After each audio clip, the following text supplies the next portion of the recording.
ലാൽ സലാം. ഈ ഒരു ഞായറാഴ്ചയും തീ പിടിച്ച പോലെ തന്നെയാണ് ബോക്സ് ഓഫീസിന്. വേറെ ഒന്നുമല്ല, രാവണപ്രഭുവാണ് ആ ഒരു തീയിട്ടത് എന്ന് തന്നെ പറയാം. ഇന്ന് ഈ ഒരു മൂന്നാം ദിനം നമുക്ക് കാണാൻ കഴിയുന്ന അത്രത്തോളം ഞെട്ടിക്കുന്ന രീതിയിലുള്ള ബുക്കിംഗാണ്. ഇന്നലെ ശനിയാഴ്ച എറണാകുളം കവിതയിൽ നോക്കുകയാണെങ്കിൽ ഏകദേശം 5 മണി തൊട്ടുള്ള ഷോകൾക്ക് ഹൗസ്ഫുള്ളായിരുന്നു. 3 ഷോകൾ ഫുള്ള്, അതായത് നേരത്തെ തന്നെ ഫുള്ളായിരുന്നു. പക്ഷേ ഇന്നത്തെ കാര്യം 11:30 തൊട്ടുള്ള ഷോകളെല്ലാം തന്നെ ഹൗസ്ഫുള്ളായിരിക്കുന്നു. ഇപ്പോൾ ഉച്ചയ്ക്ക് 2:30 എടുത്തു കഴിഞ്ഞാൽ ആ ഏരിയയിലോട്ട് ചെല്ലേണ്ട, ടിക്കറ്റ് ഇല്ല എന്നുള്ള ലെവലിൽ തന്നെയാണ്. അമ്മാതിരി കൊടൂരമായിട്ടുള്ള ആർമാദം തന്നെയാണ് ഞായറാഴ്ച കാണാൻ കഴിയുന്നത്. സിനിമയ്ക്ക് നമുക്ക് ഇന്ന് ഞായറാഴ്ച ഇതുവരെ വന്നിരിക്കുന്ന പ്രീസെയിലൂടെ 339 ഷോകൾ ട്രാക്ക് ചെയ്തപ്പോൾ 25,000-ന് മുകളിലുള്ള ടിക്കറ്റുകൾ വിറ്റുപോയി. 41 ലക്ഷം രൂപയാണ് ട്രാക്കേഴ്സ് പുറത്തുവിടുന്ന കണക്കുകളും. എന്താണെങ്കിലും ആദ്യ ദിനം 60 ലക്ഷം രൂപയ്ക്ക് അടുത്താണ് ട്രാക്കേഴ്സ് പുറത്തുവിട്ട കണക്കെങ്കിൽ രണ്ടാം ദിനം 62 ലക്ഷം രൂപയും ഇപ്പോൾ ഉച്ചയ്ക്ക് മുമ്പ് വരെ 41 ലക്ഷം രൂപയും. അത് ഇന്ന് പ്രതീക്ഷിക്കുന്നത് 80 ലക്ഷം രൂപയ്ക്ക് മുകളിലുള്ള ട്രാക്കിംഗ് കളക്ഷനാണ്. ട്രാക്കിംഗ് കളക്ഷനിലൂടെ മാത്രം സിനിമയ്ക്ക് 1,61 ലക്ഷം രൂപ വന്നിരിക്കുകയാണ്. അതായത് സിനിമ 2.25 കോടി കഴിഞ്ഞിരിക്കുന്നു 2 ദിവസങ്ങളിലെ കളക്ഷൻ, അല്ലെങ്കിൽ 3 ദിവസത്തെ കളക്ഷനായിട്ട് ഇതുവരെ വന്നിരിക്കുന്നത്. ഇന്നുകൊണ്ട് സിനിമ 3 കോടിയിലേക്ക് എത്തുമെന്നുള്ള ആ ഒരു രീതിയിലേക്ക് തന്നെ കാര്യങ്ങൾ പോകുന്നത്.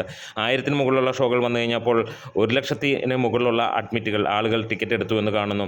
അതും 37% ഓവറോൾ ഓക്യുപ്പൻസി. ഇന്ന് ഞായറാഴ്ച തീ പാറിക്കുന്ന പോലെയാണ്. അപ്പോൾ എറണാകുളം കവിതയുടെ പേര് പറഞ്ഞപ്പോൾ ആരും വിഷമിക്കേണ്ട, ബാക്കിയുള്ള തിയേറ്ററുകളിലെല്ലാം സമാനമായ രീതിയിൽ തന്നെയാണ്. ഏറ്റവും കൂടുതൽ ഷോയുള്ള 6 ഷോകളുള്ള തിയേറ്റർ ആയതുകൊണ്ട് തന്നെ, ഏറ്റവും വലിയ തിയേറ്റർ ആയതുകൊണ്ട് എറണാകുളം കവിതയെക്കുറിച്ച് പറഞ്ഞുവെങ്കിൽ വനിതാ വിനീതയിലുമൊക്കെ ഓൾമോസ്റ്റ് ഫുള്ളാണ് എല്ലാം. അത് 3:30 ഉച്ചയ്ക്ക് 3:30 ഫുള്ളായി കഴിയുകയും ചെയ്തിരിക്കുന്നു. അങ്ങനെ തുടങ്ങുകയാണ്. തിരുവനന്തപുരം എടുത്താലും കോഴിക്കോട് എടുത്താലും കണ്ണൂർ എടുത്താലും എല്ലാം ഒരേ ഫീല് തന്നെ. ശരിക്കും അക്ഷരാർത്ഥത്തിൽ ആളുകൾ എൻജോയ് ചെയ്യുന്ന സിനിമയായി മാറുകയാണ്. സിനിമ തുടങ്ങുമ്പോൾ മുതലുള്ള ആർപ്പ് വിളികളും അതുപോലെ ഉള്ള കാര്യങ്ങളും. നമ്മളിനിയും ലൈവ് വീഡിയോയുമായിട്ട് വരാൻ താല്പര്യപ്പെടുന്നു. നിങ്ങൾ ഒരുപാട് പേരുണ്ടെങ്കിൽ തീർച്ചയായും ലൈവ് ചെയ്യുന്നതായിരിക്കും. ഇന്നലെ രാത്രിയിൽ നമ്മൾ ഏകദേശം ഒരു 1.5 മണിക്കൂറോളം 3 സെക്ഷനായിട്ട് ലൈവ് ചെയ്തിരുന്നു. വളരെ കുറച്ച് പേരൊക്കെ ആയിരുന്നുണ്ട്. എന്നാലും ചിലതൊക്കെ അത്യാവശ്യം നല്ല ആളുകൾ ഉണ്ടായിരുന്നു എന്നറിയാം. അപ്പോൾ ഒരുപക്ഷെ നൈറ്റ് രാത്രി 12 മണിയൊക്കെ ആയതുകൊണ്ടായിരിക്കാം പലർക്കും അതിനകത്തിൽ ജോയിൻ ചെയ്യാൻ കഴിയാഞ്ഞത്. അപ്പോൾ എല്ലാവരും പങ്കെടുക്കുകയാണെങ്കിൽ നമുക്കതൊരു ഉത്സവം പോലെ തന്നെ ഒരു രാവണപ്രഭു എഫക്റ്റ് നമുക്ക് കൊണ്ടുവരാൻ കഴിയും. അപ്പോൾ നിങ്ങളുടെയൊക്കെ സജഷൻ ആരായുകയാണ്.